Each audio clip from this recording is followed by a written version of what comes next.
The SERP is essentially, I go to Google and I type in, what is B2B marketing? If we can have content on that search engine results page, when people type in what is B2B marketing, then we're owning that phrase. That's SERP domination. Where's the resource that they go to figure out what to do if you miss payroll? You want to be that person and that media engine that has all of those answers, because that's going to earn you the subscribe. Exit.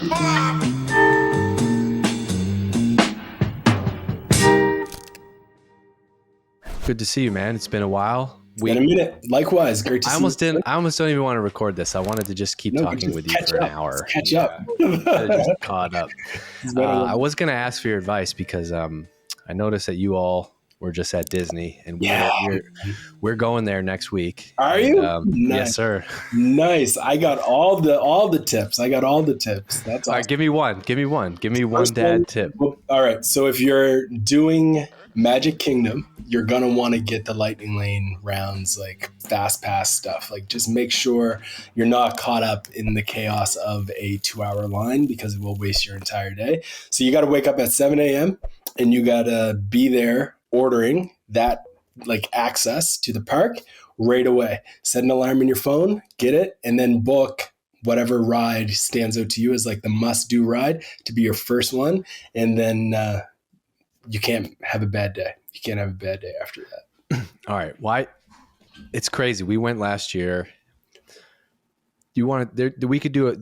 Don't you think you could do a whole master class, a podcast on how they've monetized that business? It's the best. It's the best.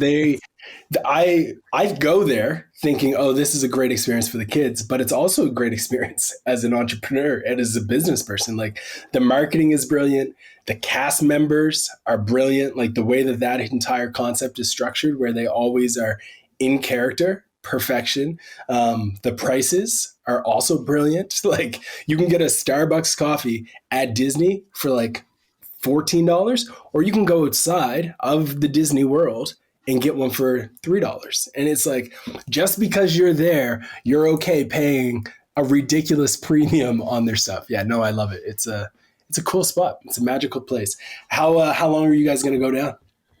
We're going for a week. Oh, nice. It's nice. Which, we just talked about this offline. Fun fact, now that I'm no longer a solopreneur, it means that it doesn't mean my business is going to pause. It's possible. Right. Exactly. 100%. We're going to get the vacation paid for while we're there. I love it. That's the goal for a lot of entrepreneurs, especially as you get into the wonderful world of dad life and mother life and all that stuff, is like, you don't want to always be working for the business. You want the business to work for you. And like, for me, I've been able to do like a month and a half to Italy with the fam, brought out my mom. We've been able to do Disney with the kids. Like, we're able to live our best life because we got out of RossSimmonds.com, which for many years was just myself, freelance, grinding every single night, pushing everything. And now we've just got an amazing team, and it's no longer me. So that's awesome, man. Enjoy. You're gonna love it. So many people know you from social media, from your writing, from your tweeting, from your Xing. A lot of people, you've been talking a lot about this topic of content distribution. Yeah. And I thought of you this morning because Dan, who is COO at Exit 5, he sends me this screenshot and he says, let me just pull it up because I got it right here. He sent me a screenshot and he said, Dave's LinkedIn post from Sunday drove 200 new newsletter subscribers. That's gold. Okay. Gold. So I click on it and I have all my social media stuff scheduled. Like, I write it in batches, and then it's just, life is easier if I can do it that way. Yeah. 100%. And what I posted was this lead magnet that we have. So like an incentive for somebody to join our email list. Cause it used to just be like, get on the Exit 5 newsletter. That's not a great call to action. So we took this talk that I gave a couple of years ago, which was 16 lessons that I learned going from PR intern to CMO about B2B marketing. We had we redesigned it. We turned it into a lead magnet. And so it says like, join our newsletter and we will also send you this guide. So it's a better incentive to get people to join the list. Anyway, my point of this is, when I initially posted it, couple months ago, we got 700 new newsletter subscribers on that first day. Right. So what I've been doing since then is, this will make you proud, just replaying the hits. I'm already. I'm proud. done. This is it. I've done nothing. I've done nothing different. Yep. And so I see this post from Dan. I'm like, what did I post on Sunday? And I go and I look, and I copied and pasted the exact same thing that I posted 6 months ago. Yep. And that post drove 200 new newsletter subscribers. Now, that's really significant for us because on a given day, we add maybe 10 to 20 new people to our list, right? And I wanted to talk to you about this. I just thought of it. I was just driving from somewhere. I came back in my car. I'm like, man, I got to use this as my first story to tell to Ross. Yeah. Because this to me is just like a marketing lesson in itself. We already did the hard work to create the thing. Exactly. We already proved that it worked. Yep. I just posted again. And by the way, not a single person has messaged. I think we have this fear of like someone messaging me and be like, yo, man, you already posted this. Yeah. Yep. This worked. And so I've been doing that. And so now I'm going to do it every other month. I'm going to post the same thing. And that thing is just going to do drive hundreds of people to our list. The other thing I've been doing more lately, and now that I'm investing and going hard on Exit 5, I've been taking a lot of this stuff more seriously. So I'm telling you about this as a content person, social media guy. I've also been going and I've been looking at least once a month. I look at which social media content is performing the best, and I copy it and I send it right back out into the queue. Nice. And lo and behold, the posts that were the top performing posts are the top performing posts again. Right. And every month I write new content. Sometimes you get a new batch from there. I grab those, and now you have this. And I was like, man, I got to tell this to Ross and see what his reaction is. That is the playbook that every creator should apply, every brand should apply, every marketer should apply.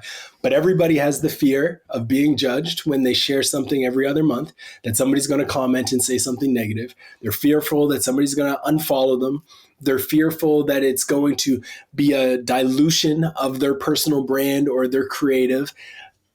But you have demonstrated, you have 2 posts, and combined, that's 900 subscribers. Yes. 2 posts. I know. Two. That's and actually I put Dan on this the other day, and I was like, so he bought we use Shield app for LinkedIn. Shield is one. I got Taplio now, and I guess you can do it in there. But cool. So he buys Shield app. It was like $144 or something for the year. Right. He hasn't been writing on LinkedIn a lot because he wasn't in this field for a little bit. Right. So he goes in Shield. He finds posts that he wrote 2 years ago when he was in the trenches doing VP of marketing stuff. And he sends me this post the other day, and it blew up. Hundreds of likes, bunch of comments, way more engagement. And he's like, the funny part is this: I wrote this post 2.5 years ago. Right. And it still resonates today. And I think a lot of people are afraid to play the game, or admit to themselves that this is a game, right? 100%. Well, it's an interesting, I don't think you did this intentionally, but think about Disney. Think about Disney and their hits. There's a reason why Lion King comes back with Childish Gambino and Beyonce and is a hit again. It's because they know that this story resonated with people back in the 90s. Yep. They recognize that, Aladdin resonated back in the 90s. Let's give it to people again, but make it modern action, live action. Let's continue to replay the hits, adjust them slightly, and see how people respond. How do you think they're going to respond? If the content was good, they're going to like it again 6 months, 6 years, 20 years later, they're still going to like it, especially if you're able to add a little bit more polish to it. So if you're able to take away, I created this meme back in the day by just I was walking to the bus stop and I shared this meme and it resonated with people. What if I added a little bit more polish? What if I threw in a logo? What would happen if I shared it differently? You're going to see more engagement. You're going to see better results. And I think a lot of organizations don't realize that. They have fallen into the trap of content is king. And because they bought into that idea that content is king, they thought, I just have to create content every single week, every single month, new content, new blog posts, new LinkedIn updates. And they beat their head up against the wall, creating a ton of content without thinking about, this idea that I shared back in December 2021 still resonates today. And if I modify it slightly, or if I keep it the exact same, people aren't going to care. They're going to like it. They're going to share it. They're going to engage with it. I'm glad you mentioned that point. I'm glad you mentioned the point about editing it, because there's actually a bunch of examples where we all change, and I'll look at something that was popular that I wrote 2 years ago and I'll cringe at it a little bit. Right. Right. So should I throw it out? Not No, even. I didn't throw it out. The topic hit, right? And so I'm like, Exactly. let me just rewrite this now Exactly. and write it as, mature Dave or Right. or You have to update things whatever it based is, off of right? the state of your audience and the state of affairs, right? It's like a great example of this is hustle as a concept. I'm a big believer in hustle. I've been a fan for years, blah, blah, blah. How dare you? A lot of my content back in the day would talk about hustle. Okay. The internet is now anti-hustle. Cool. So instead of always saying hustle, I'm going to say work hard. And nobody gets triggered, nobody gets offended. Everybody buys into this idea that you should work hard. And I don't throw out the word hustle because I don't want people to pull out the pitchforks and start yelling. So like you have to adjust with the times. You have to be able to be aware of, okay, this needs to be changed slightly to fit my audience and the people that I'm trying to connect with. And if you do that, your content's going to continue to win. I like that. Take me into your. I like talking to you about social media because you say content, I say social media. Yeah. I just feel like with B2B, social media is like the most underrated channel. Right. Not underrated in that it's not obvious, but man, so many people and companies are not good at it. And I think you've done this, I've done this as people and right. brands with companies. You just see so many people, they have to go spend money on paid in order to do things, right? You have a book coming out at some point in the spring. Yeah. You've already built up an audience, right? And so to sell that book is going to be send email, write tweets about it, post on LinkedIn about it. Yeah. And especially in B2B, channels like LinkedIn are so underrated. I think X is underrated. What holds companies back from being better at the social media part, and how can we help them a little bit today on how to tackle that? Yeah, so the book's coming out. It's Create Once, Distribute Forever. You can go to rosssimmons.com, subscribe to my newsletter, and I'll be sure to get access. Combine this book, though, with Founder Brand, and I think a lot of people are going to have a ridiculous resource to be able to take these two things and do some ridiculous stuff. Hey, don't sleep on Founder Brand. I got a deposit this month from Authors Republic for $167. There you go. There you go. Hey, it's more. If we translate that over to Canadian money, I got a little bit more. It's a mortgage in Canada. Like that's crazy. But yeah, like to your point, I think when it comes to social, there's a lot of things that people underestimate. The biggest thing that people underestimate is like if you can build a network and a community that actually cares about what you say, your voice, your point of view, then those people aren't just like visitors to your website that are there for a second and then move away. They're people who have committed by just hitting subscribe, by just hitting follow, by just hitting that like button, that they are engaged and interested in hearing the stories that you're going to tell. So that commitment can translate very nicely into actual revenue and actual dollars. But a lot of brands make the mistake of thinking, oh, social media is just a place for fun. It's just a place for people to share funny dance videos and share what they've had for lunch and dinner. But in reality, some of the best content might not generate a bunch of likes. It might not generate a lot of shares, but it will actually drive better ROI for your business by simply being educational, by simply providing people with value directly in the feed. You had a great episode with Amanda from SparkToro talking about no-click content. Like if you can deliver value in the feed of a user, it's gold. And then on the flip side of that, I know we're talking a lot about social, but another distribution channel is also search, right? Like everyone thinks that distribution is exclusively on social.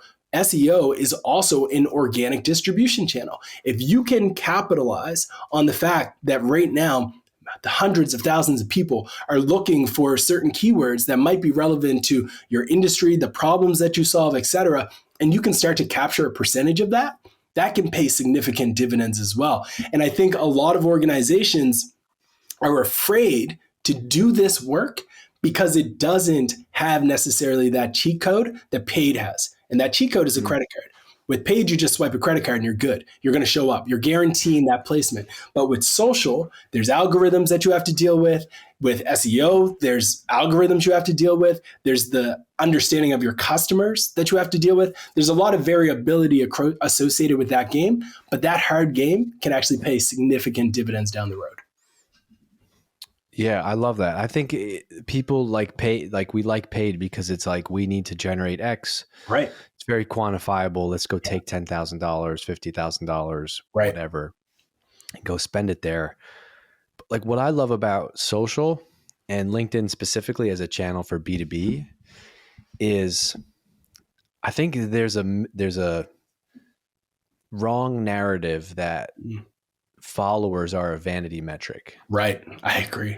Yeah. I don't think they're a vanity metric at all. I think they are a very important metric. And the reason why is because the more followers you have on a platform means the more people you can reach with your content.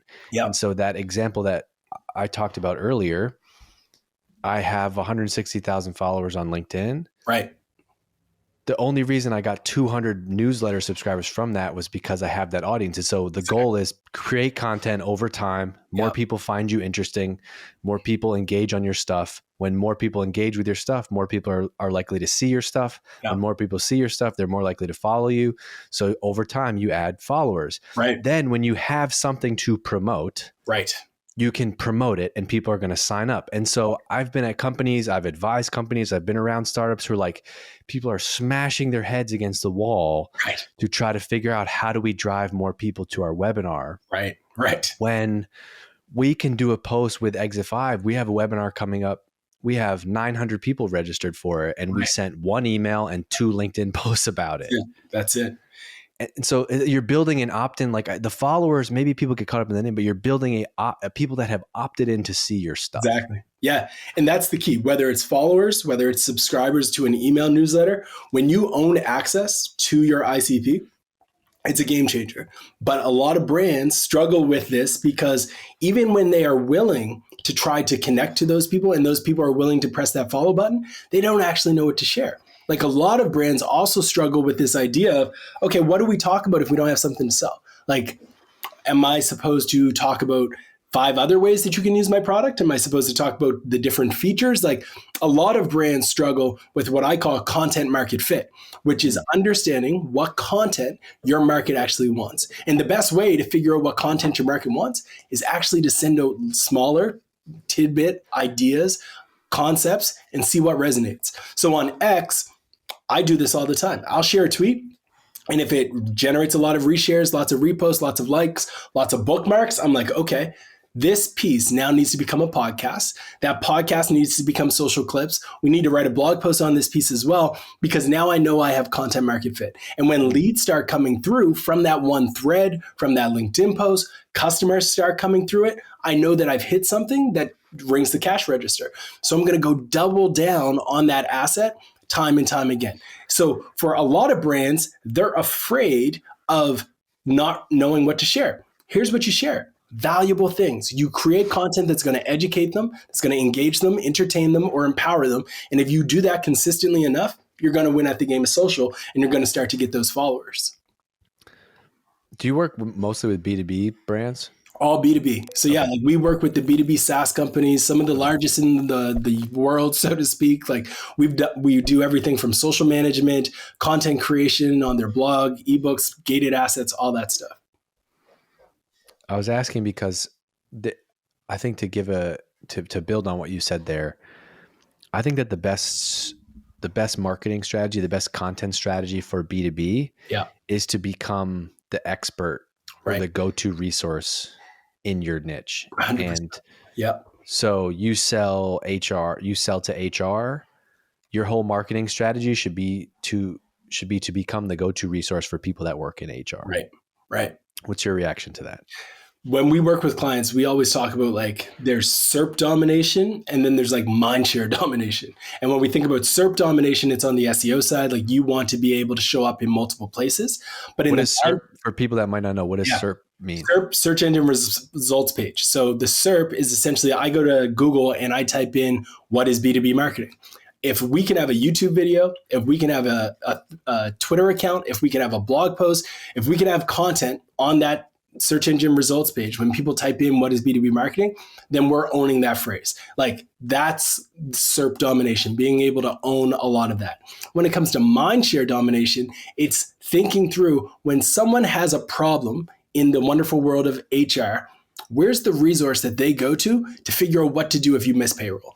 What's the resource that you go to when you're trying to figure out whether or not you should send somebody a W-2 or a W-9 or what the difference is? You want to be that person and that media engine that has all of those answers, because that's going to earn you the subscribe. And in many ways, and I hate to be the guy who's like pumping you up too much, but like Exit 5 has become that for a lot of B2B marketers. I see people who literally won't write their boss a question. They'll go in and ask an anonymous question in Exit 5 to get an answer because they don't want to look dumb internally. Yeah.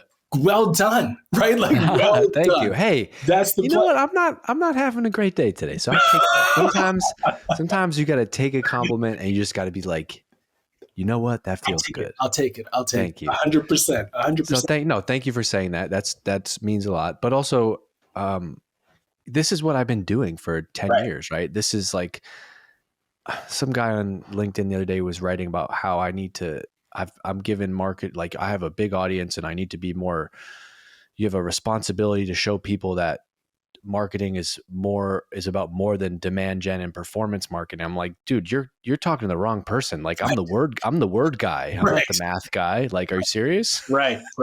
You got the wrong guy here. Yeah. But I love the content piece. And I think the reason why, like, what's the secret to Exit 5? Well, this is kind of the playbook that I've done at a couple companies. Yeah. And now we're doing it without a SaaS company behind it. We're building this resource for B2B marketers. Now, I love the example you talked about. Your brain goes to search, and that's great. And that's a weakness of mine for sure. I just want to build on that. So that is one approach you can take, right? Which is like, let's write the articles. Let's write the how-to articles. Right. But what I think is cool today is you have multiple channels available to you to try to do this, to try to build the resource. 100%. And so you could say like, we want to try to do that content approach, but right now we don't have the budget to work with like a foundation. Yeah. We don't have the time.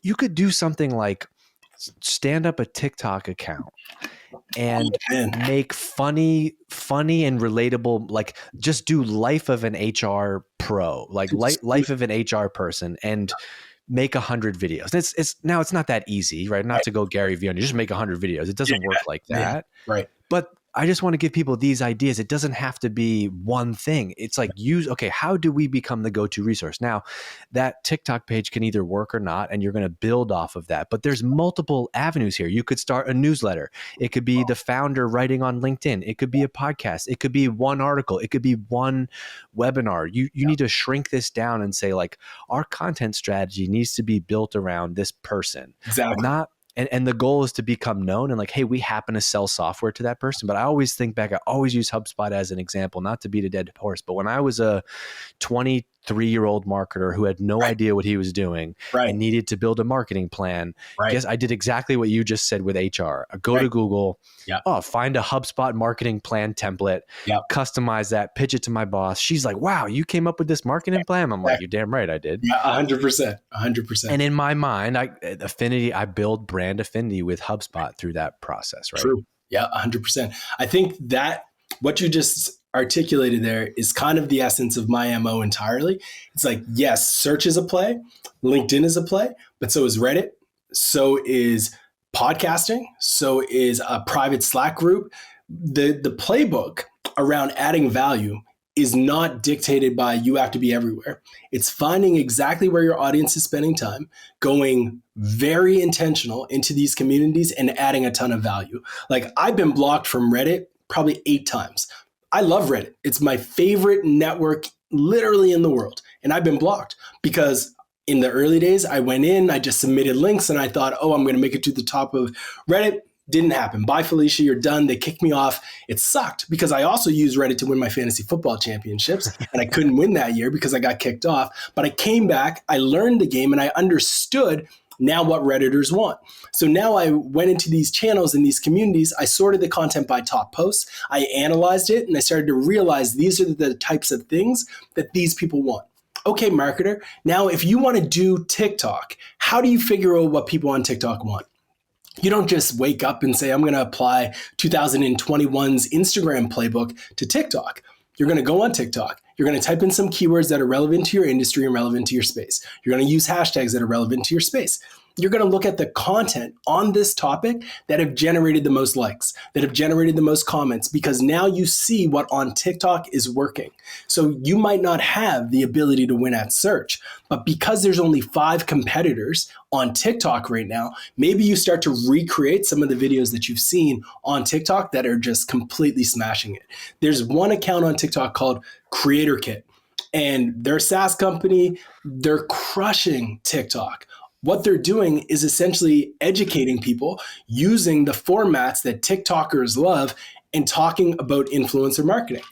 And they're doing amazing at it. Like, so many brands can win at different channels if you immerse yourself into those channels, study the people who are there, understand the formats that they want, and then give it back to people, whether it's LinkedIn, whether it's X.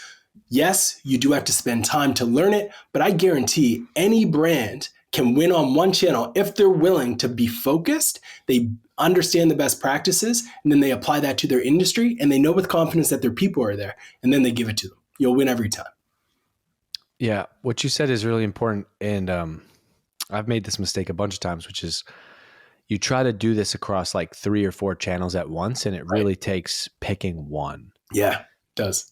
Because each channel is unique in its own. I do feel like, however, once you get momentum on one channel, you can add another one. Yeah. It's not to say that all the content is going to work there. Like, just because you've had success on Twitter doesn't mean you can just take the same exact content and work on LinkedIn, but there's enough there where you can do that. Yeah. But I think you do need to have the discipline of being like, we're going to just focus on one channel here. And then you also need to be able to suck for a long time at it. Yeah. I follow this guy on Instagram. His name is Colin Landforce. His Instagram is @Landforce. He posts about like golf merch and brands and stuff like that. Anyway, it's very random, but he posted this one video of this guy who is now blown up making like custom handbags. Cool. And he scrolled all the way back through the guy's account and he made a video, and he's like, look, 6 months ago, this guy's videos sucked. And you can actually see where he started to like make videos. And it just was like, he just was a guy making videos with his phone. Now, if you scroll all the way up, he's got 1 million followers. He's got all these videos that have gone viral. But I think especially inside a company, it's very hard to be patient and be like, I'm going to do this for 6 months. Sure. And don't you feel like the goal almost has to be output as opposed to like some measurement? It's like, hey, we're going to make a video every day for the next 100 days. Like how would you push someone to actually go and do this inside of a company? Within a few of our clients, we actually have developed these things we call like proactive dashboards, where the metric is the proactive things that we own and we can control, which is literally how many posts did we get up? How many posts did we share on LinkedIn? How many blog posts did we publish? How many times were we able to get an influencer to create a video talking about you? Like you focus on the things within your circle of control. You can't control when you have 500 followers how much virality or engagement you're going to get with your content. You don't even really have much to benchmark. So you focus on your proactiveness and your ability to actually execute the tasks. And then by doing that and getting more reps, you start to figure out the nuances of the stories that resonate and the things that work for them. So that is something that we've encouraged a lot of internal teams to take on their own and start to execute, because when they're able to do that, they're able to start to figure out for themselves, oh, this is how we should be doing it. This is the blueprint of like some of the best artists of all time. If you go back and look at Justin Bieber's first video, it was trash, right? Like if you look at some of the top YouTubers, like Mr. Beast's first YouTube videos, he wasn't creating Willy Wonka in the Chocolate Factory with the first video. He set up a camera and he might have said the same word over and over again 1 million times. And yes, it was cool and interesting, but it wasn't near what it is today. And I think a lot of organizations, especially those that are early, need to create a culture that embraces experimentation and embraces the idea of failing once in a while with these smaller efforts and investments into content. And then what you're able to do with these investments is you're able to find a competitive edge, because when you're able to create something on a channel that everybody else is saying is risky, like Reddit or TikTok, you're able to get an advantage ahead of them and start to win before them. And especially even today, like you look at X has been around for a long time, but a lot of brands have stepped away from X. That you can make your own choices on where you go with that. But here's one thing to note. When fewer competitors are on a channel, but your ideal customers are still there, it's probably an opportunity. It's probably an opportunity to tap into and be able to get some value on the back. It's funny you said that. My little pet experiment right now is I've taken the Exit5 Twitter handle. I'm always going to call it Twitter. I've taken the Exit5 Twitter handle, and I'm just going to run it for 30 days. Right. And because I feel like we have done a good job on LinkedIn, text content works really well for us. I know that B2B marketers are on X. Maybe they're just not engaging with our content or following it. Yeah. We happen to have 5,000 followers there just because of me tweeting about it over the years. Yeah.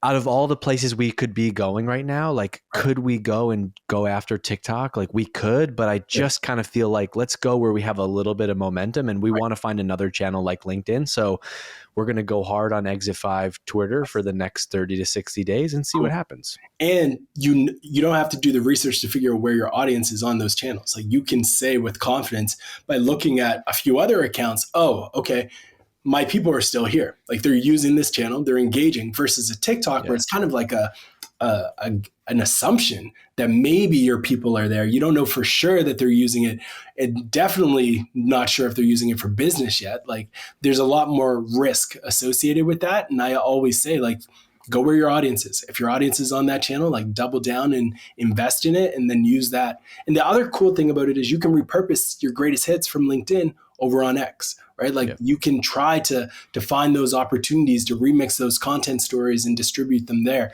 I think that's another great play for a lot of brands and businesses. Tell me about your strategy. What goes on behind the scenes with X? Are you? Yeah, I see you write some long stuff. Yeah, you write some short stuff. Yeah, it's a blend. Yeah. Like, so I want to know, like, geek out. Take me, actually share some of the secrets. Like, are you using tools? If so, what are you using? How often are you writing? I want to know. Yeah. So my strategy on X is always been around the idea that I want to create content that's so valuable that people hit follow, and then they click the link in my bio, and then they go get lost in the Ross world. The Ross world consists of foundation. It consists of courses and books and resources, all of that stuff, my newsletters, podcasts. I want them to just get lost into it. And the way that I focus with my content mix is a blend between threads. I still do them. I still think that, and it's not even that I think, I know they still work, because I had a thread the other day that just like went bonkers and had like 400,000 impressions. I got 2 leads off of the back of it. One of them is probably going to pay us $150K over the next 6 months. Like, these are the opportunities that still exist on X, and everybody says threads are dead. It's not. Like, you can create a great thread that drives real money. So I throw out threads. Wait. Let's talk about. So, like, talk about threads though. Yeah. So this is not on. You're talking about on X, not on the RIP Threads app. The app Threads, I throw up like random things. Once in a while, I'll be like, oh, I forgot that app, that experience exists. But a thread is essentially you have one post at the top, and then you have a series of posts that go after it. And you want to start your thread with typically an image. The image is going to go into a few different categories. One, it's either a picture of the person or businesses that you're talking about. So if I'm doing a thread breaking down the growth strategies of Zapier, I'm going to take a screenshot of something happening at Zapier, or I'm going to show their growth chart, because that always captures people's attention. If I'm talking about a thread, I did one on Andrew Schulz, comedian. I just got a photo of him, put that in there. You want to make the first image eye-catching and worth clicking. You want to have an interesting hook. Typically, I love to fill that with stats and data. So if I'm breaking down a company's SEO success, I'm going to say this company has 30 million backlinks. They have 20 million visits every single week. I'm going to break all of that down because that lures people in. And then my focus is the same focus that I have with every single piece of content that I give. I want the core elements within that thread to be ridiculously valuable. So they're like, why is this available for free? Like, why is Ross giving me all of this for free? And then at the very end, I'm either going to subtly reference another thread that I wrote that they can get lost into, or I'm going to tell them to subscribe to my newsletter. Now, the reason why I don't go for the hard sell and say, hey, go buy something from me is because we have seen just from our newsletter, so many public traded Cloud 100 companies who subscribed to us like 2 years ago become customers. Like we've got publicly traded CMOs who will subscribe to our newsletter, open every newsletter. They saw it on X, and then they send me a note and they're like, hey, we're issuing an RFP. I've been reading your newsletter for 2 years. We want you to go after this, and it's worth 800K. And it's like, ching, ching. Thank you. This is great. Like I would love to do this. So that's one playbook. There's a few other playbooks on X as well. Hold on, pause for a second. Yeah, paused.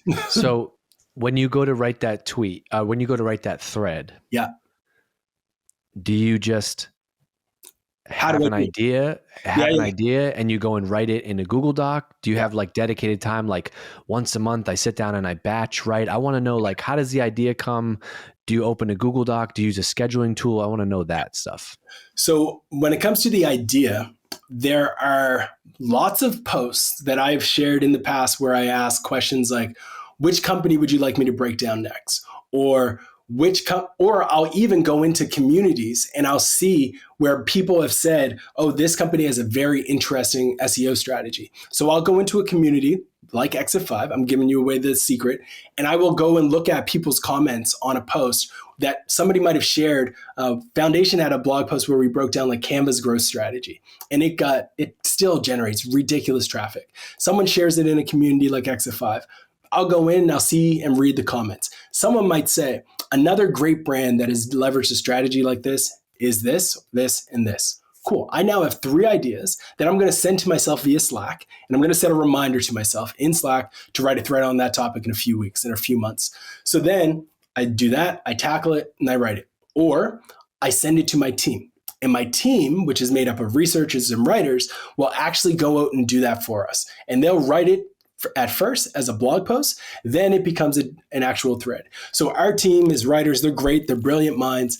I'll give them a simple company's name, and they'll go out and they'll research that company's name's growth strategy. I've recorded a bunch of internal looms that talk about how to write a great thread. They watch them. They apply my first principles and methodology to this company. They write it. I get it, and then I can repost it. So we have that methodology. We use Buffer to schedule like good old-fashioned one-off tweets. We use Typefully to schedule threads. And then for long-form content, which is now available on X if you have a premium account, we don't do that in Buffer because it's not allowed for some reason yet. It's the only thing that drives me nuts. I use a scheduling tool. I use Tweet Hunter. Yeah. And it's like, and actually there's flaws with all of them. And then I'll use Taplio for LinkedIn, but you can't upload videos. And so each one you still need to post natively at some point. Brutal. Like, why can't anyone just do everything for us? Like, it's brutal. I also hate that I need like multiple apps to see data from LinkedIn and from Twitter. Like, just give it all to me. Like, hey, Shield, if you're listening, go tap into X or acquire someone who can do X and plug it into. But yeah, like long story, a little bit longer. With that, the long form content we do natively on X whenever it's published. And what I've been doing with those pieces is I try to make them like blog post style. So I want the long form content to be written in a way where a C-suite exec will send that link to their entire team on Slack. That's the goal. That's the purpose of some of those pieces where I want it to be very educational and worth sharing. The one-off tweets where they're short and snippy, I'm always looking for reach. I'm looking for impressions. I want people to see it. I want to it's more of a brand play as well. So I'm reiterating philosophies and ideas and concepts. And here's a simple idea that a lot of people don't tap into. If you have a tweet that resonates, right underneath, there's this thing that says see similar posts. If you click see similar posts, Twitter's algorithm, AI, whatever's in the back end, is going to scan their database of content, and it's going to show you all of the best tweets and posts that were on that exact same topic. Now, if you cover a topic well in depth, like I do with content distribution, you're going to see a lot of your own tweets. But what you're going to see is your greatest hits. So you can copy and paste those greatest hits and reschedule them and add them into Buffer and share them in the future. But what you can also do is you can get inspiration from other people. So I can go to Dave's X account, click see similar posts, and see, oh, Dave had this great post talking about how you should always work for someone who understands marketing. Cool. All right, let me see what other people are saying on this topic. And I might find 5 people who shared the same idea, but they got like 20 times more retweets. And then I'm like, why did they get more retweets? Oh, they went a little bit more in depth. Oh, they used bulleted points, whatever it might be. So you're trying to understand and pick up on those little nuances, and then you rewrite those and you give them back to your audience as well. Love that. Master class. It's Justin Welsh has been saying this lately that I like, and I've learned this. If you just kind of show up on one of these channels and just post whatever you're feeling that day, right, it's not going to work to build the growth to build growth. Now, that might be what you want out of Twitter or LinkedIn or Instagram, right? And so for a while, I was just kind of using Twitter as like had a thought, right? Just your thoughts. Yeah. Had a witty thing. Sometimes I talk about the sandwich that I ate. Sometimes I talk about B2B marketing. Yeah. I guess now that I'm more serious about growing my business and seeing that I can use this channel to grow my business, I'm actually trying to play the game more. Right. And so I have, friends or somebody, whoever that follows me, and it's like, man, I hate your tweets. I'm like, great, they're not for you. Not for you. This is a channel, the same way a brand might use AdWords or whatever, or spend on a channel. Like, I'm trying to use this as a channel. And I think it's cool to hear you talk about it, because it's clear that you are doing the same. Ultimately, what matters to you is not the engagement. It's the fact that I see an ideal customer who's a CMO of a publicly traded company reaches out and wants to work with your agency for content, right? When I first got started in this game, I was sharing content, and I would have all of my buddies roast me because they're like, why aren't you talking about the party last week? Why aren't you talking about the keg stands? And like, what are you doing? And I'm like, guys, my socials are no longer for entertainment purposes. Like, I'm using these things to drive business now. Like, I know I'm going to get roasted in the group chat for like this complete shift. But when you make that shift and you say, okay, I'm going to be a creator, I'm going to make content to drive business results, you do have to start thinking differently about the way that you show up. Don't get me wrong. I still think there's room and value in personal content. And if you don't want to play that game and you don't want to be someone who has like a personal platform, personal brand out there in the world, you don't have to go down that path. You can use your channels to do exactly what you want. You can share your pictures of the weekend. You can do all of that stuff. You can also blend them. Like, I try to incorporate, like, the reason why you know about Disney is because I incorporate my real life into my socials and what I have going on content. But if you don't want to do that, that's okay. But apply these lessons to the businesses that you work with. Apply these lessons to the organizations that you work with, and also think about how you can empower a sales team. This is also, in my opinion, one of the best distribution channels people have in B2B that they don't tap into. But tap into training and teaching your sales team how to build their brand and how to build their own audience, because when you get that, it changes everything. Like, that is a ridiculous play that not enough B2B brands recognize. Yeah, say more. Let's double click on that. Yeah, like when I first got started into this wonderful world of marketing, I was working with a company called Intro a Hive, and they were a spinoff from a company called Radiant 6, which was acquired by Salesforce for ridiculous money. When that whole thing went down, one clear thing came to mind for me. The people who were doing social selling, AKA they had platforms and they had an audience on LinkedIn, and they started to talk about their work. They started to talk about social media as a software solution, blah, blah, blah. They were hitting their quota at a ridiculous higher rate than the people who just were behind their emails trying to go through their Rolodex. The people who had a brand presence had more direct pipeline for themselves. They also had stronger relationships with their clients. They had prospects that ultimately wanted to work with them long-term, and it paid ridiculous dividends for those people. Like, some of those people who were sales execs back then are now heads, VPs, like CEOs, CMOs, like they're running the game in many ways. And for a lot of organizations, I think if you can educate your salespeople on how to show up on LinkedIn properly, on how to show up on X properly, and create content that actually aligns with your business, you can do numbers. You can do so much more because you're multiplying essentially your impressions across all of them. So instead of just thinking about it as a salesperson, think about the reach that they could have if they added an extra 10,000, 20,000 followers to their account. It just continues to exponentially grow from there.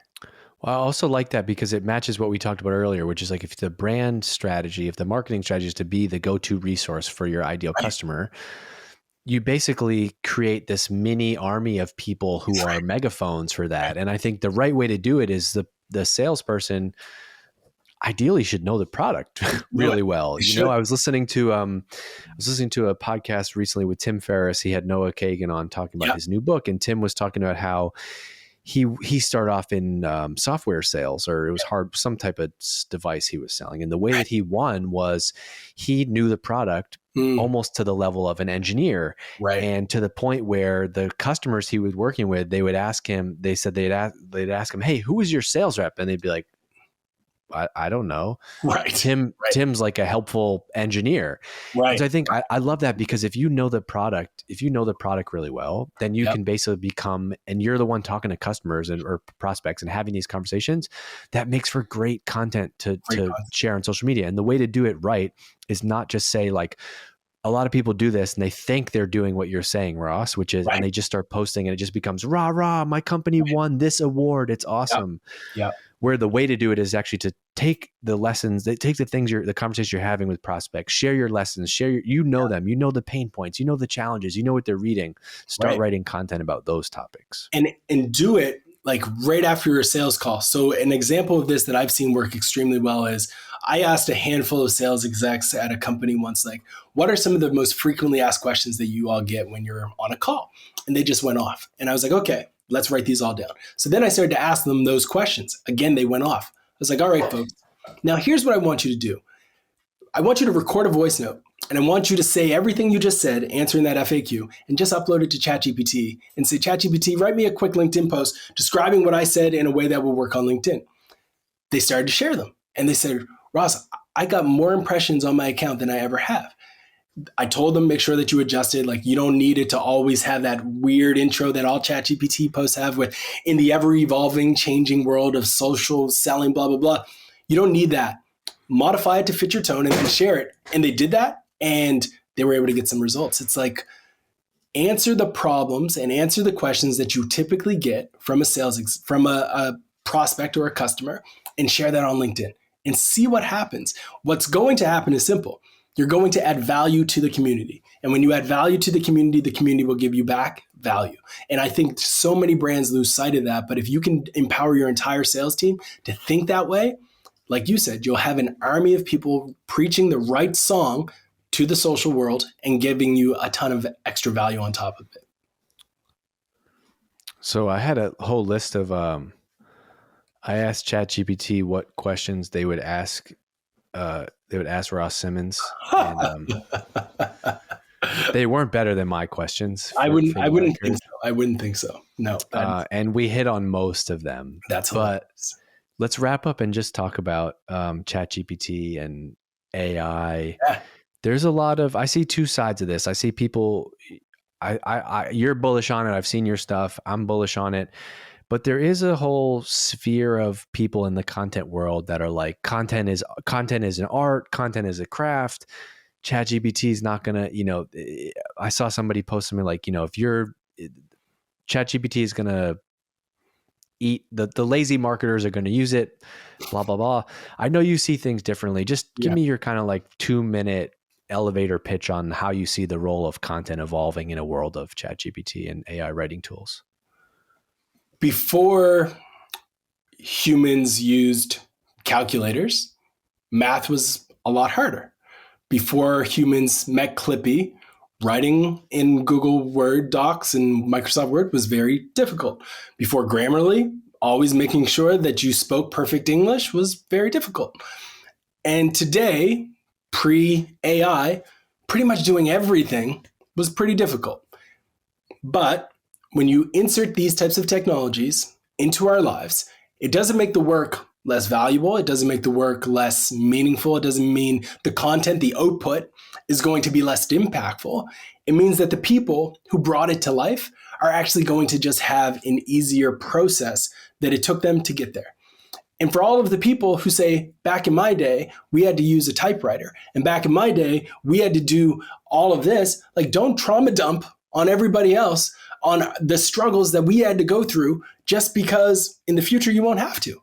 Like, yes, they were beneficial in our day to be able to just start with our own brains to come up with all of the ideas, etc. 100%. But now we have a cheat code. We have a shortcut. So let's embrace it. Let's treat this technology the same way that if you are a superhero, Marvel, let's pretend you're Iron Man, Tony Stark would have treated the Iron Man suit. You put it on and you go full speed ahead trying to win. I don't get the hate behind these tools. I think whether you are, I gave a presentation. There's two thoughts here. One, I don't believe that this technology is going to make the world of difference between a great marketer and a mediocre one. I think a mediocre marketer who uses ChatGPT will be able to create mediocre things 10 times faster. But I think a great marketer who uses ChatGPT will be able to create great things 10 times faster. So it's an equalizer for everyone. And I think those who leverage it are just going to be able to do more. Now, here's the other thing. I spoke on stage at a conference in Brazil, and I gave this talk about AI. At the end of the talk, I put up a video of myself. I used this tool, 11 Labs, to change my voice into Portuguese. I landed in Brazil, and I was ignorant, and I didn't know that so many people didn't speak English. Huge fail on my end. So I used ChatGPT to translate a bunch of my slides, used 11 Labs to change my voice in a video where at the end of my presentation, I thanked them in Portuguese, and I press play on this video. It plays. People go wild. They're clapping, they're standing up, they're excited by it. A lady comes up to me afterwards. She was in tears. She says, all of these tools are going to make it easier for me to get so much done during my workday that I'm going to be able to spend more time with my kids. People hate on that. I don't care what those people say. If someone is able to use these tools to spend their time with people that they love in this thing that we go through called life once, and they actually can optimize their time, it's a net positive. Embrace it, lean into it, and go spend more time with your kids. I love that. I've found so many use cases like that. And I think that's where people, like, of course, if you ask one of these tools to write you a blog post, and it's not going to be great. It's not going to be better than the human touch, right? But like just before this, I was working on something design related, and I'm not a designer and I can't articulate what I like. Right. I found an image online, and I asked ChatGPT to describe the image, and in super incredible detail, it's like, it was a guy doing pull-ups, and it was like, the bar is here, his muscles are like this. It's very specific language. And I got an incredible like prompt and guardrails from that. And I think there's just little examples like that, or your example of translating a video into a language that you don't speak. Right. Those are the things that I just think you need to have it open. Yeah. And you need to be thinking about, okay, how am I about to go? Even just doing something silly, like I'm trying to push myself to just use these tools more. Even doing something silly like, I'm a former CMO, and I host a B2B marketing podcast called the Exit 5 Podcast. We share tactical and specific advice for B2B marketers to help them do their jobs better. I'm about to interview Ross Simmonds, who's a founder and CEO of Foundation and Content Marketing, blah, blah, blah. What questions would you ask him? Right.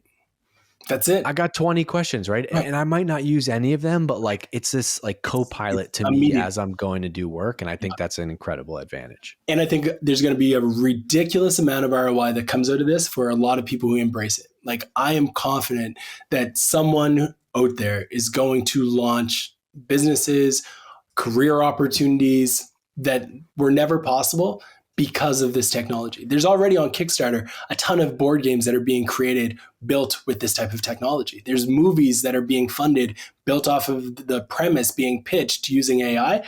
There's no question that marketers in B2B can use AI and still be creative. I'm confident in it. Love that. All right, Ross, good chopping it up with you, man. I appreciate you giving us an hour. I'm going to send you some. I'm going to send you a picture from Disney. I promise you. Oh, Right? yes. I love it. I can't wait to see it. Here's one other thing I want you to do in Disney. I want you to try to pull the sword from the stone, and let's see if you can do it. Let's see if you can do it. I want to know if All you can right. pull it. Let's do that. Also, I just sent a note to our team, but let's have you do an AMA like when your book comes out or something in the Let's do it. community. That would be really fun. Let's make it happen. I'm 100% down. I love what you do for the community, man. Keep doing your thing, and congrats, and keep rolling. Enjoy Right. Disney. Let's reconnect. I always feel re-energized when I talk to you, and it's been a while. So we'll keep in touch, right? I like it. Long overdue, man. I'll see you later. Cheers. Exit.